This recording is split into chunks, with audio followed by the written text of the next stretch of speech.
ladies and gentlemen. I'm very happy and humbled to be in your midst today.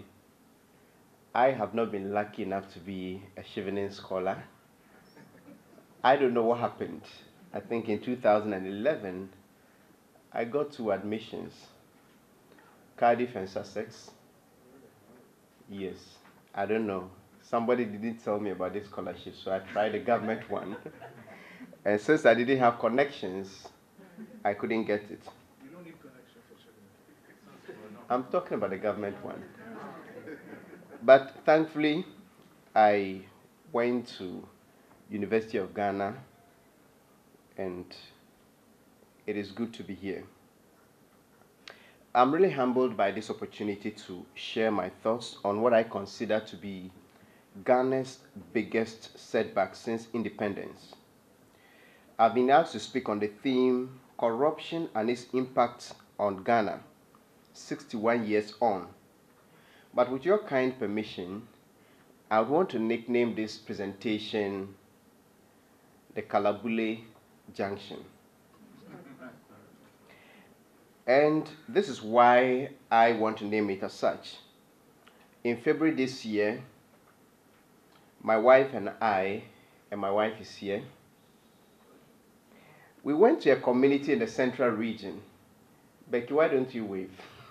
Everybody's stretching.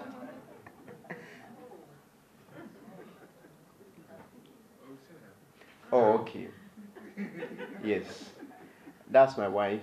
And she's among the lucky 91 who passed the law school exams. And I'm so proud of her. Even though people insult me, I add her.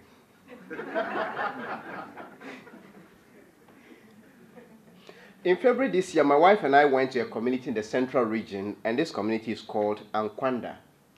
Ankwanda is about 7 kilometers from Elmina. It is a small fishing and farming community, and signs of poverty are well advertised on the dilapidated buildings that welcome visitors into the town. Our final destination was Ankwanda Beach. We're going to see a property of my wife's aunt and her British husband, which had become a subject of litigation. Over a decade ago, the Ghanaian and her British husband made the unfortunate decision to relocate from Brighton in England to settle permanently in Ghana. They sold their 3-bedroom house in England and their immovable assets, packed all their belongings, and embarked on the ill-fated adventure, what in their mind was a journey of no return.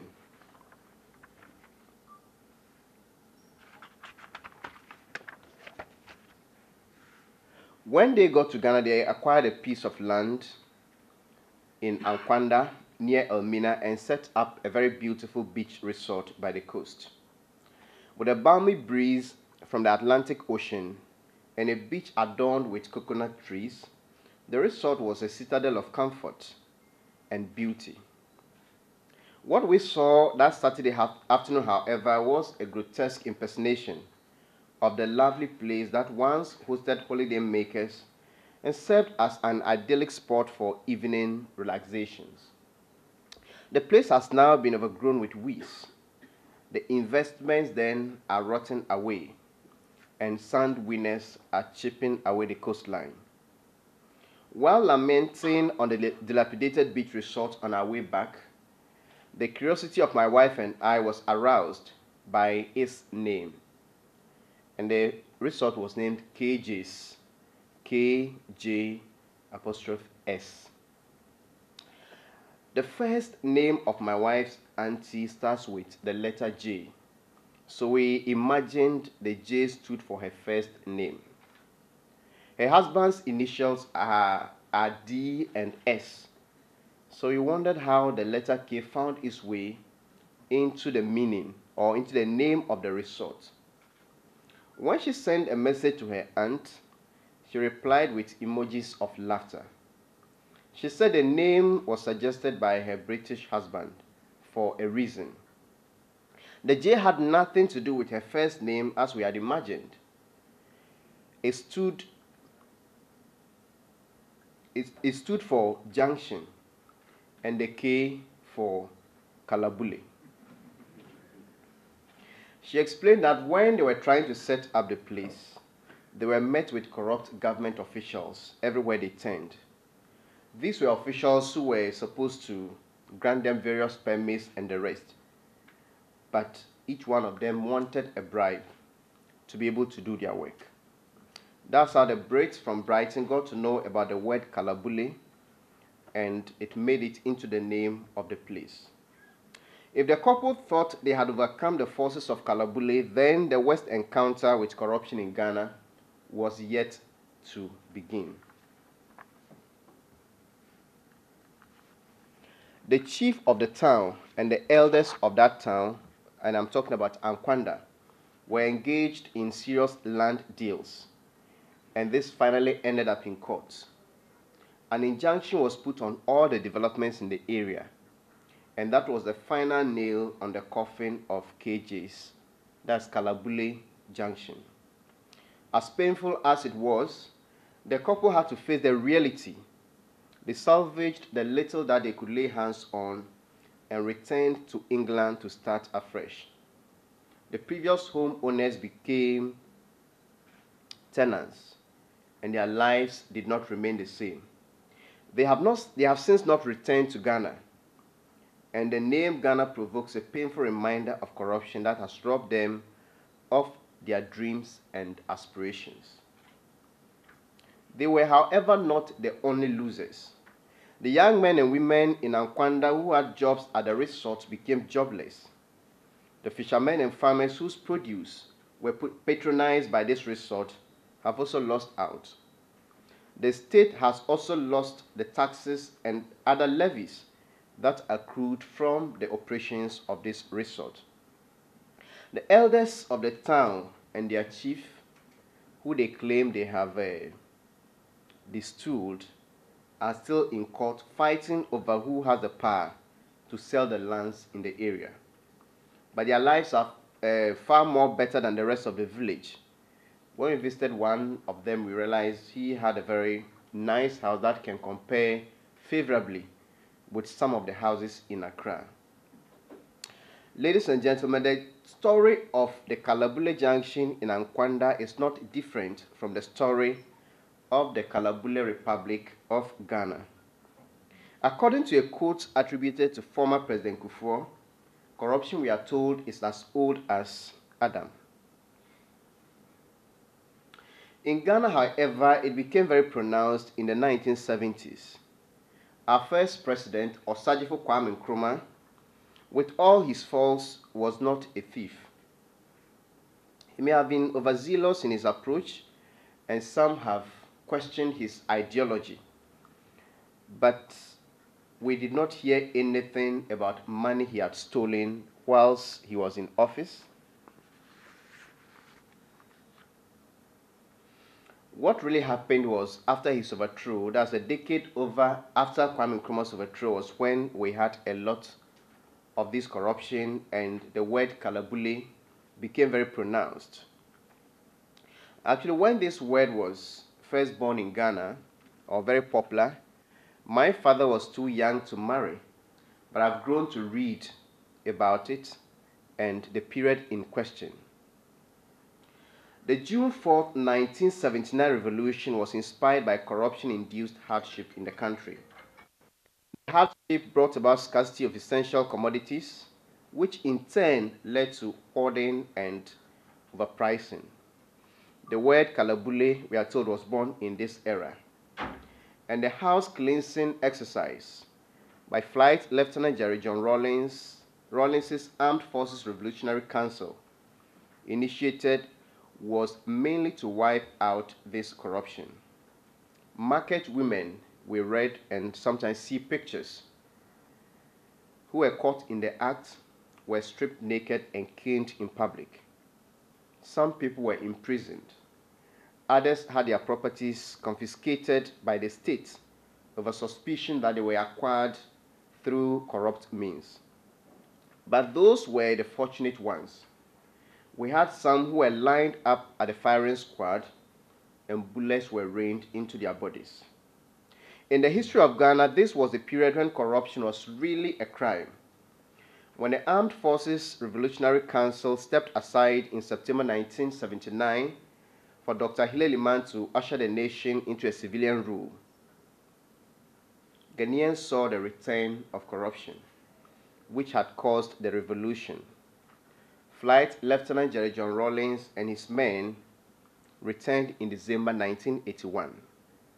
And like kindergarten kids who had just learned an interesting rhyme, they recited the words transparency, probity, and accountability as if it was their memory verse for salvation.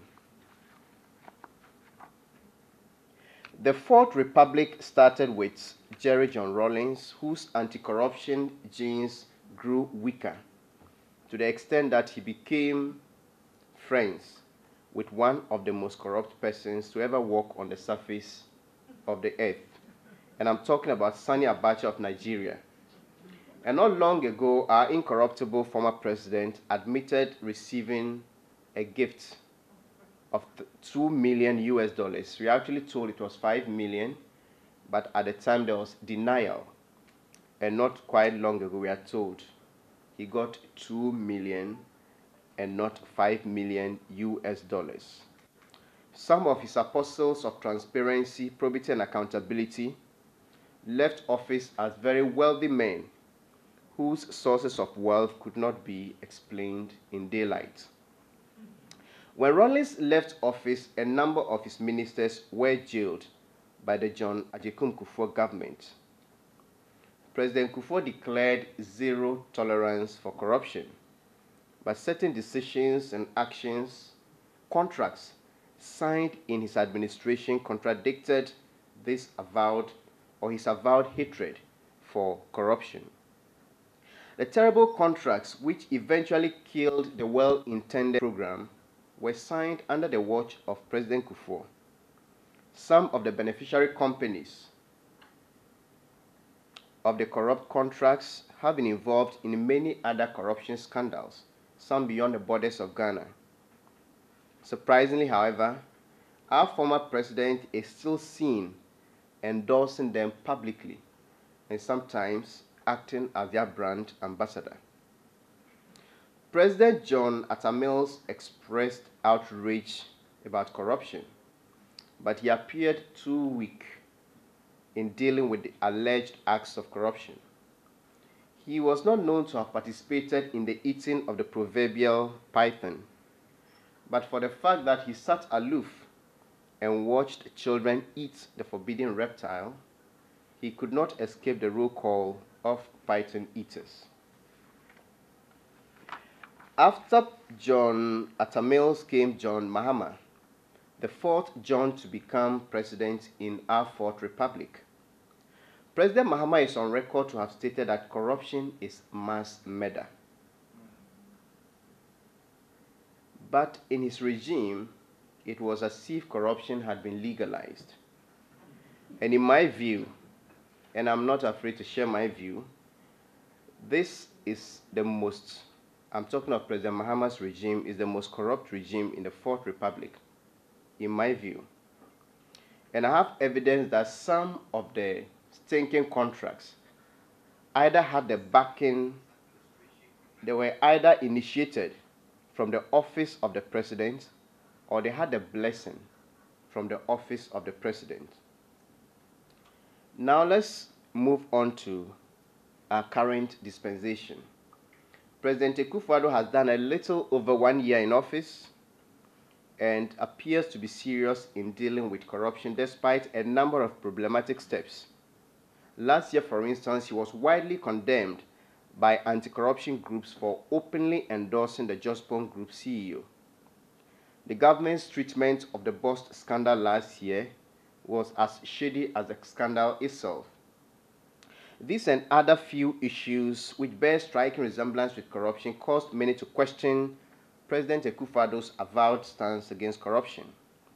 I must, however, also state that the regime has taken some impressive steps against corruption.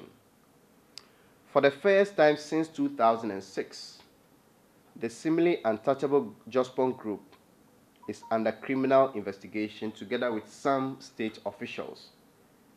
I'm aware the former Chief of Staff, Julius Debra, was invited.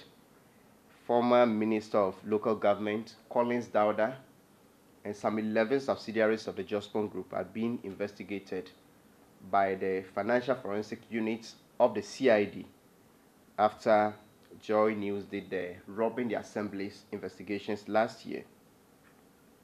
The appointment of Martin Amidu as special prosecutor was also a big statement in the president's fight against corruption.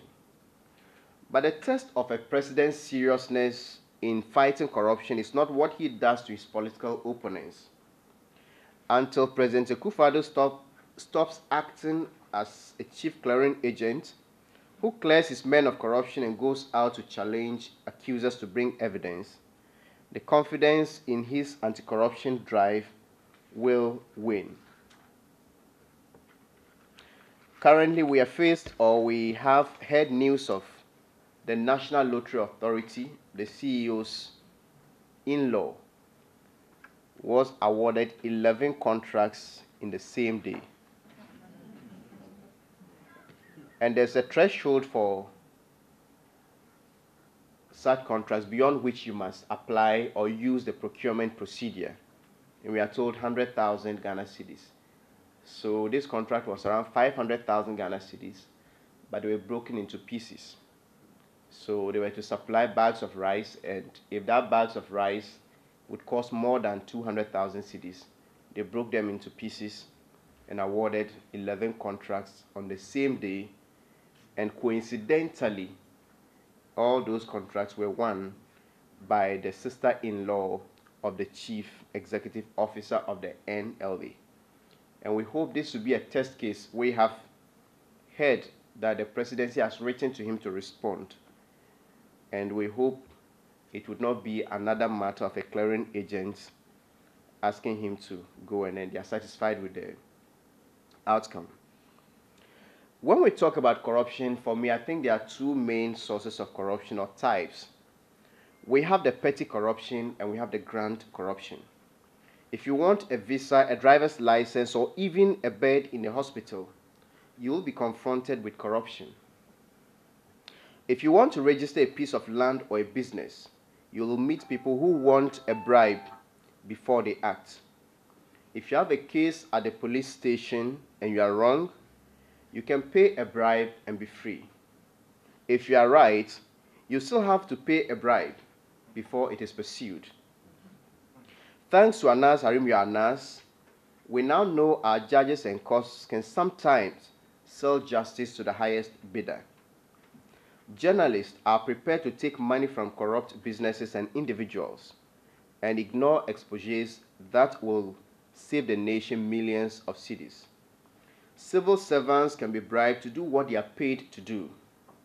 In Ghana today, in fact, corruption is the norm, and men and women of integrity are becoming extinct and endangered species. Beyond the day-to-day petty corruption that almost each of us is confronted with, there is also the grand corruption that is seen in padding of contracts in fraudulent procurements. Last year, for instance, as part of my investigation, I uncovered that a contract awarded shortly before the 2016 election, it was a contract to supply dustbins, and that single contract was overpriced by more than 130 million Ghana cedis. And we looked at the 2018 budget, and we counted as many as 13 ministries whose total budgets could not reach 130 million cedis. And this was just what was put on top. And this contract, we got a pro forma invoice from one of the suppliers that won the contract. And one of the items they were supposed to supply was bin liners. Those pieces of rubber they put in waste bins and dispose it off. So when we wrote to, as part of the investigation, we wrote to this company to get pro forma. And a piece of bin liner at this company was sold at 98 pesos, less than 1 cedi. But guess how much they were supplying to the state in that contract? Who can guess rightly? 10 cedis, 90 cedis, 2 cedis. They were selling to the state at 67 cedis. And they were supposed to supply 900,000 pieces of bean liners. So a contract that was supposed to cost the nation somewhere less than 1 million cedis. Because if we even assume that it was even not up to 1 million cedis, but we ended up putting in that contract 14,040,000 US dollars for this particular contract.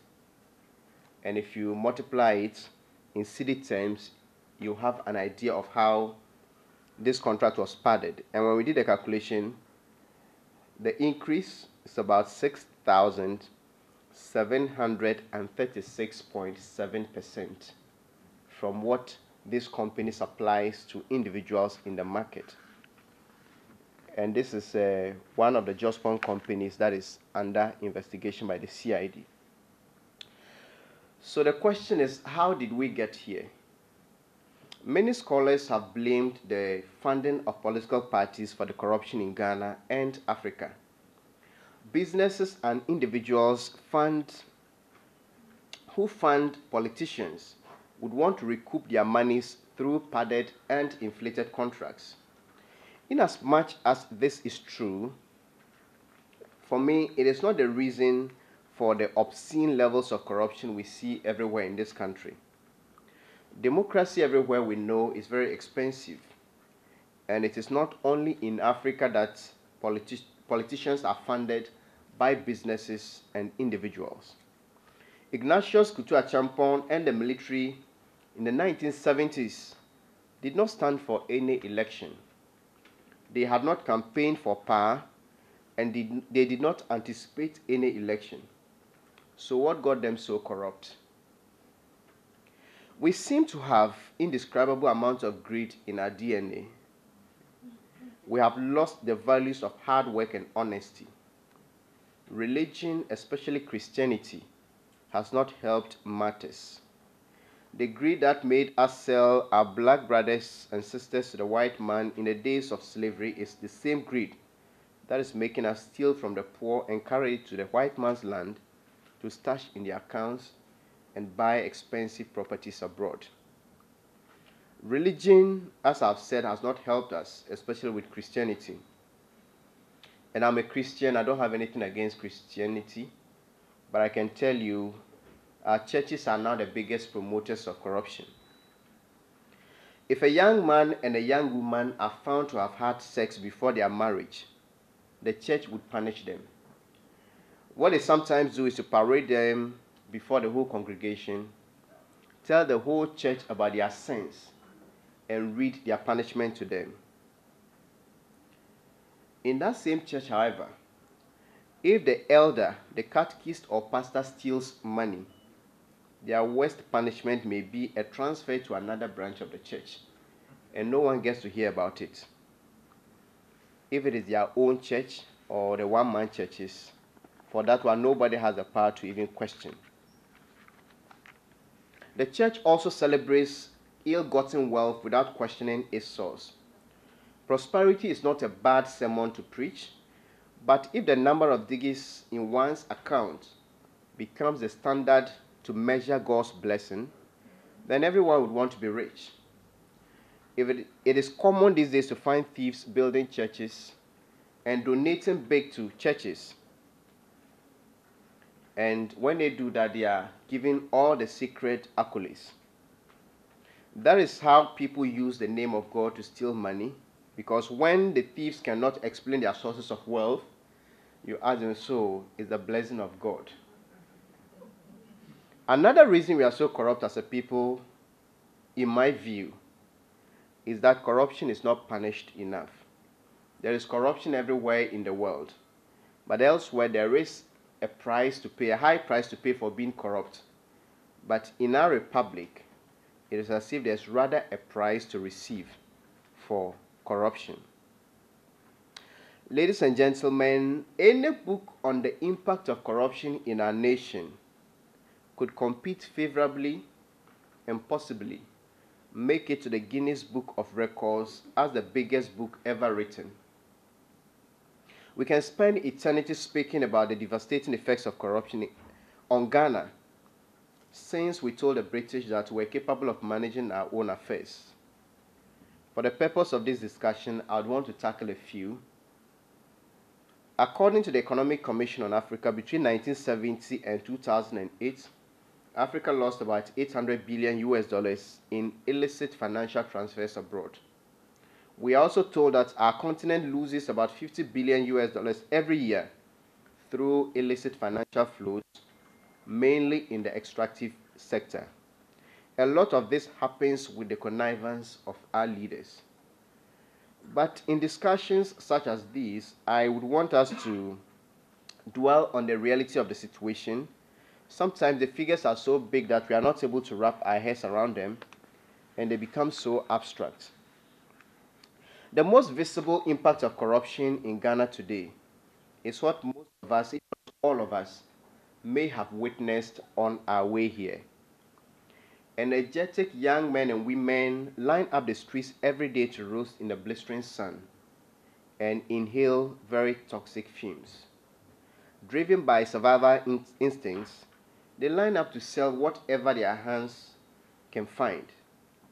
A kilometer or two from this venue, you move to Accra Central, and you are likely to find women and girls as young as 10 years who have become beasts of burden. We call them Kayayi, the head porters mainly from the northern part of the country. They live in some of the most dehumanizing conditions and suffer all manner of human rights abuses, including sexual violence. And the question is this country too poor to provide jobs and decent sources of livelihood for its youth? I think the answer is no. So why is it happening? The answer, in my view, is corruption. Let's go back to 2006 when the National Security warned the government that until it did something drastic about the youth unemployment in the country, national security could be threatened. The government responded with the National Youth Employment Program. But with time, it became very evident that the program was a ploy to steal money from the state in the name of the youth. The Youth Employment Program has cost the nation over 3 billion Ghana cedis since it started. But 80% of that money went to private business people through very dubious contracts. And I can say for a fact that it was out of the Youth Employment Program that businesses such as Zoom Lion, RLG, and their became very big. But the very people whose name this contract or this program was initiated have remained the same, if not worse, poor, jobless, and then hopeless. We also know what happened when the government set up the Savannah Accelerated Development Authority, SADA, to provide relief for the poorest parts of the country. The sad story of the SADA trees and the giddy fowls is well documented. Thanks to corruption, every intervention targeted at the poor seems to have failed. I'm not an economist, but common sense teaches me that nothing shrinks our economy than corruption. Those of us seated here today, if somebody enters here with an amount of 1 million Ghana cedis and shares that 1 million cedis equally among us, I'm sure hundreds of balls of kenke will be patronized with time. Masukena's wache will be bought and adorned with wele and talia. Davies special banku joints will be well patronized. These traders will in turn get money to pay for the food crops they buy. They can pay for their war school fees and also boost the banking sector with their savings. A sachet water seller would get their portion and landlords will receive rents. Some may even start mortgage programs leading to investment in the real estate industry. That 1 million cedis will be the fuel to oil the engine, the economic engine in many sectors of our country. If, on the other hand, all the 1 million is given to one of us, just one of us, how many balls of kenke or bangu can that individual buy or eat? That person would not drink 5 liters of bottled water at a go because they have so much money. And that's what corruption does to our nation. The money is concentrated in a very few hands. And they mostly spend it on luxurious imports from Europe, Asia, or America. Corruption, in my view, also threatens the security of our nation than anything else. Because of corruption in the acquisition and registration of lands, a lot of developers these days have to arm people to keep watch over their lands. We know them and we call them langars. And when you go to the outskirts of the town, from the Ashie areas, Amanfrom, Kaswa, getting to Pokuasi and the rest, you find a lot of them there, and there are some who even say, if you've done everything with your land and you have all the papers, you still have to go and pay them so they allow you to build. These people wield those weapons and are prepared to kill. And when their territories are all built up and they have no lands to guard, what do you think they will do with their weapons? Are we then surprised at the daylight robberies that we are experiencing? On the day we were told of Major Maxwell Mahama's gruesome murder, that was last year, I visited his family at Bema Camp with some friends.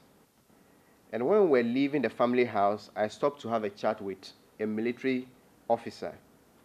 And beside us were a number of agitated military officers, senior military officers. And they were having a conversation. One of them said something that has since struck with me. He said, and I quote, "The next coup d'etat in Ghana will be fought by civilians, and we the soldiers will sit and watch." Unquote. It has been said that the day the people run out of food, they will eat the politicians. That day, in my view, is nearer than anyone had thought. The millions of jobless youth who cannot trek to Libya and be sold into slavery in the attempt to reach Europe will one day rise. And if President Akufo-Addo should fail us, I'm afraid this nation may plunge into a lot of chaos. In order to get jobs, we need to attract investors who will come and create those opportunities. But with stories such as the Kalabule Junction, it is very difficult to attract those investments. And corruption, in my view, kills creativity, innovation, and drives away investors. In our system today, it's not about meritocracy. It's about a businessman who is prepared to part ways with a lot of cash in bribes. Currently, one of the biggest problems we are facing in this country is filth. And the reason we are facing this problem is not because we don't have money. More than half of all the money from the District Assembly's Common Fund, as we speak, goes into sanitation contracts. And a lot of them are shady deals. So I have vowed that I will never take part in any cleaning exercise in this country. Because I know how much we spend to clean our cities. There are no less than 10 separate sanitation contracts as we speak, separate ones. We pay millions of cedis. If you take the sweepers alone from 2006 till June this year, when the contract will be reviewed, the nation has lost about 2.2 billion Ghana cedis. And out of the 2.2 billion cedis, only 400 million cedis will go to the people in whose name the project, that's the Youth Employment Program, was created. 1.8 billion cedis is meant for the private businessman. So we have a lot of money in this shady. This is just one contract, and we have by June it will cost us 2.2 billion cedis. If you put all the rest together, it will give you an idea how much the nation is sinking into sanitation. But these are shady deals, and we are not getting value for money. Only a few ministries can beat the budgetary allocations that is pumped into sanitation every year. Ladies and gentlemen, I think the biggest impact of corruption on our nation, and for that matter Africa, is that it has robbed us of our dignity. If an accomplished lawyer, an accomplished journalist, or a medical doctor should meet with an American junkie at Heathrow Airport, the junkie carrying the American passport is likely to be treated with more dignity than the accomplished professional from sub-Saharan Africa. Back from India to Indonesia, and from China to Cuba, where we get medical support, we cannot be entitled to be treated the same or with the same level of respect that countries which have put their homes or their houses in order expect. For me, it is very offensive and racist for Donald Trump to have said what was reported of him. But I also think that we have given him more than enough reasons to describe us as such. If you carry a very fat and juicy goat to the Bongo market and you price it cheaply, don't expect the buyer to buy it expensively.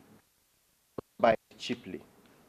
And I think the reason we are here as a people is because we have stolen what belongs to all of us, a few people. And I don't believe that all Ghanaians are corrupt. Let's correct that impression. We are not all corrupt. If somebody is corrupt, let them own up. Let them not roast more money and put it in all our mouths and accuse us of having stinking or bad breath. The truth is that quite a number of people don't even have the opportunity to be corrupt. If you're driving to the rural areas, you find people living in bushes, no electricity, no water, nothing. Yet there are people farm to feed us. If you say all Ghanaians are corrupt, it means you're adding these people and they may never have come anywhere near corruption.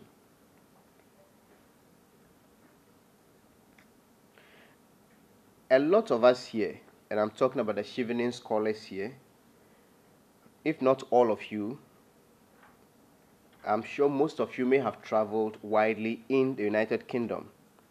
And if you see what happens there, how systems work, and you come here to meet this mess, it will be very difficult not to look down on us. So the only way to regain our pride is to do what is right. Let me conclude by suggesting the way forward. We cannot definitely remain this way. We must act together or we perish together. I believe the fight against corruption cannot be won from the bottom-up approach. If we want to fight corruption and succeed, let's target those at the top. They control the greater percentage of the nation's resources, and they have the power. If the head of an institution is not corrupt or is held accountable, he or she will also hold their subordinates accountable. A cleaner or a clerk in that institution has no power to enforce accountability to the top. The president, in my view, should not think that appointing Martin Amidu is the end to his role in the fight against corruption.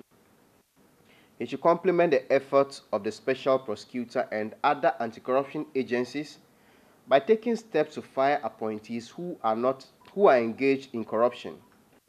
There are some cases of corruption that are not enough to secure prosecution, but they are bad enough to warrant the sacking of officials. And we are waiting to see what becomes of the NLA case. As we charge our leaders to act, let us also act in our individual capacities. Let's refuse to pay or receive bribes. When I went to write my exams to get a driver's license, I did it in the Tamale office. And when I went, before I went, they told me that I should go and come, they will sort it out for me. And I insisted I was going to write. And the man made a comment that, you do that, you go and fail and come. And I said, okay, I'll write. There were times in the past that when the police stopped me, at least you give them 5 CDs. But I got to a time I said, look, I wasn't going to do it. Sometimes they will waste your time, but if you are determined, you always get your way. So this man led me to the exam. I wrote, I think there were 30 questions, and the least number of passes one had to get before getting their license or proceeding to the next stage was 21. So I wrote, and God being so good, I got 21 over 30. As soon as I came back and said I had finished, he didn't even ask me of the results, so go there and buy the receipt card. I said I didn't fail. I passed. I was on a short vacation in Tamale and had to return to Accra. And they asked me to come in 2 weeks to take the driving test, the practical test. And I said from where I was, it was going to be very difficult for me to come in 2 weeks. So if I have passed the exams, I'm traveling. So why don't I just do it? And because I had proven a bit difficult, they still insisted I come back after 2 weeks, knowing it was going to be impossible. And I was determined not to pay a bribe, so I decided to go. I couldn't come in 2 weeks, but later I went to do the driving, and I passed and got my license. It wasn't easy, something I could have done in a week. Because I was not prepared to pay a bribe, it took me months. But sometimes there's fulfillment in knowing that you're helping to do your part. We also have to urge, and in this case, people like us, those of us in the media, to give meaning to our unfettered freedom. I have said somewhere that I used to respect journalism so much until I became one, and until I started seeing some of the dealings in the profession. And I have said a number of times that if anybody wants to write the history of how this nation has been ruined, especially in the Fourth Republic, and leaves out the journalist on the first page, then the person has done a poor job. We are unfortunately among some of the most corrupt people in the system, and we have to change. There is a quote that is attributed to Dr. Kwame Nkrumah, which I have not been able to authenticate, but it says that, quote, one way of fighting corruption is to incite public opinion against corruption and its actors. Let us adopt, journalists, the John Benjamin's approach to John Dumelo's V8 saga. You may not agree with the content and everything, but there has been a very consistent and persistent approach to remind this young man of what he did. And sometimes the governments are reluctant to hold certain individuals accountable because they are too powerful. I think the media, at every opportunity, can let the heat be on them. And with time, people will be discouraged from being corrupt. And when people also say as individuals we cannot make a difference, it is not true. In 2013, I took up the JIDA investigation. And some people said, well, this will not get anywhere. But at the end of the day, many contracts, in fact, all the contracts were cancelled. And that saved the nation hundreds of millions of cedis. A bill was drafted and a law was passed to regulate the Youth Employment Agency. The nation retrieved 60 million cedis, and this was direct cash from RLG and its sister companies. They paid back 60 million Ghana cedis. And 2 weeks ago, we heard that 2 people have been jailed. If the government is minded to act on the other aspects of the JIDA scandal, we still have at least 500 million Ghana cedis to retrieve for the states. And our president, we are told, has charged us to be active participants and not passive observers.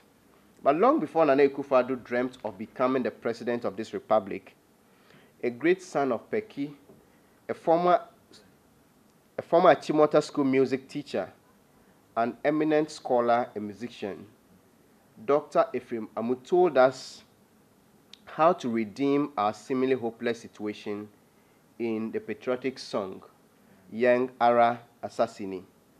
In that song, the late Ephraim Amu said, and I quote, "This is our cherished land, acquired through the blood our ancestors shed for us. It is now our turn to continue what our ancestors started. Pride, cheating, and selfishness has scarred our character and diminished our affection for our land. Whether or not this nation prospers depends on the character of the citizens of the nation. Bragging of educational achievements, I'm not saying don't brag about being a chauvinist scholar, but this is what Dr. Ephraim Amu is saying, that bragging of educational achievements, empty boasting, and vain talk is destroying our nation. Hard work and respect for one another is what we need. Selflessness and compassion for one another will bring peace and prosperity to our nation. Whether or not this nation prospers depends on the character of its citizens.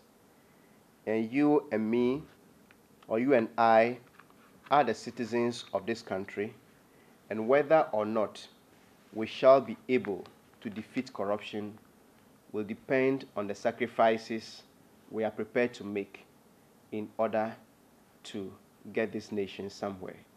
Thank you so much for your attention, and God bless you.